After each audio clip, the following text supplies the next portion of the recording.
Hoy vamos a meternos con un misterio económico de los buenos, una de esas ideas que parece ir en contra de todo lo que nos dice la intuición, pero que es clave para entender cómo funciona el mundo. Estamos hablando, claro, de la deflación. A ver, seamos sinceros. A todos nos encanta que las cosas bajen de precio, que el dinero rinda más. Suena a una victoria total. Pero entonces, ¿por qué cada vez que los precios empiezan a caer, los economistas y los bancos centrales, básicamente entran en pánico? Esa es la gran pregunta que vamos a desentrañar. Bueno, vamos a desarmar esta paradoja.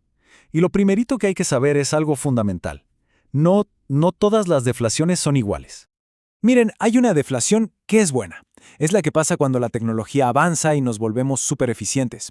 Piensen en cómo los celulares o las computadoras son cada vez más baratos y mejores. Eso es genial. Pero luego está la otra, la mala, la que de verdad asusta. Y esa no tiene nada que ver con la innovación, sino con algo mucho más profundo, una escasez de dinero en el sistema. Y eso es una receta para el desastre.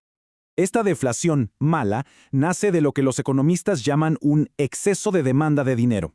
Suena algo muy técnico, ¿verdad? Pero no se preocupen, la idea que hay detrás es bastante simple. El concepto clave aquí es este: desequilibrio monetario. Básicamente es una desconexión brutal. De repente todo el mundo, las personas, las empresas, todos quieren tener más efectivo, más dinero en sus cuentas del que realmente hay circulando. ¿Y qué provoca esta fiebre por el efectivo?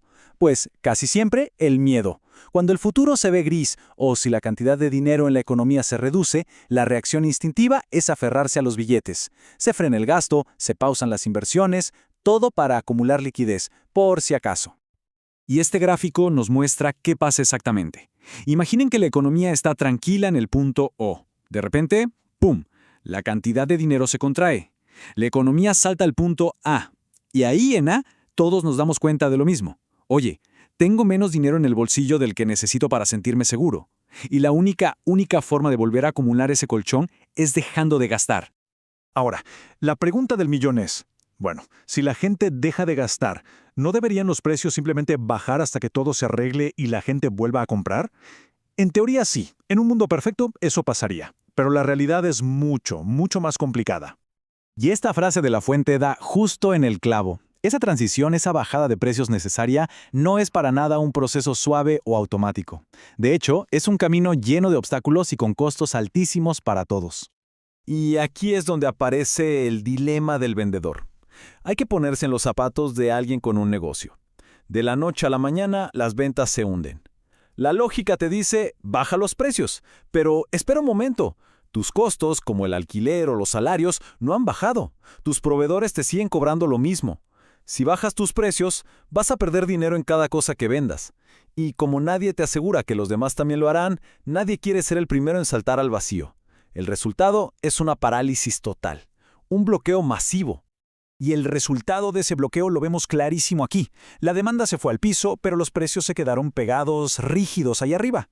¿Y esa brecha gigante que se ve en el gráfico? Bueno, eso es el desastre en tiempo real. Son productos acumulando polvo en las estanterías, servicios que nadie contrata, es la economía totalmente paralizada.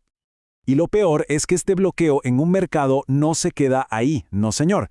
Se empieza a contagiar como un virus por toda la economía y nos arrastra a todos a una peligrosísima espiral descendente. Para entender cómo se da este contagio, solo tenemos que recordar una de las reglas más básicas y poderosas de la economía. Que el gasto de una persona es el ingreso de otra. Así de simple y así de potente. Cada dólar que alguien deja de gastar es un dólar que alguien más deja de recibir. Y ahí, justo ahí, es donde empieza el efecto dominó. Entonces, cuando ese primer grupo de gente corta sus gastos, los negocios a los que les compraban ven cómo sus ingresos se esfuman.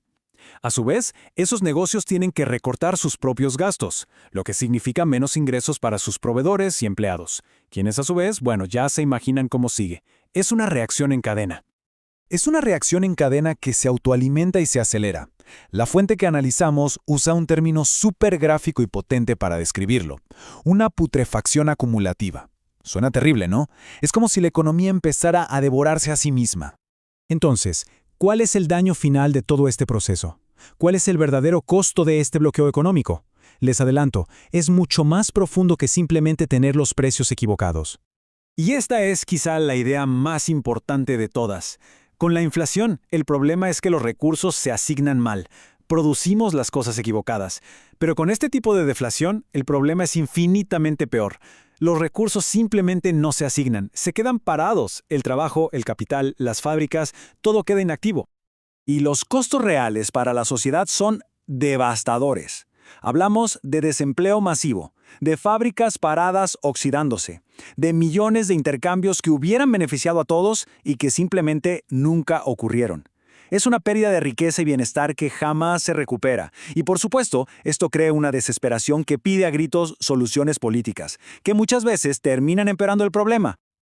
Y ojo, esto no es solo teoría. Durante la Gran Depresión, la cantidad de dinero en la economía de Estados Unidos se contrajo un 30%.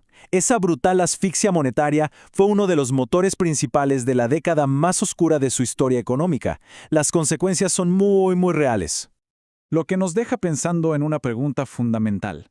Si la raíz de esta parálisis económica tan destructiva es, en el fondo, un problema de dinero, un desajuste entre cuánto se quiere y cuánto hay, entonces, ¿qué significa que el dinero funcione bien? ¿Cómo evitamos que se rompa y nos lleve a este bloqueo? Esa es la pregunta del millón que sigue desafiando a los economistas hasta el día de hoy.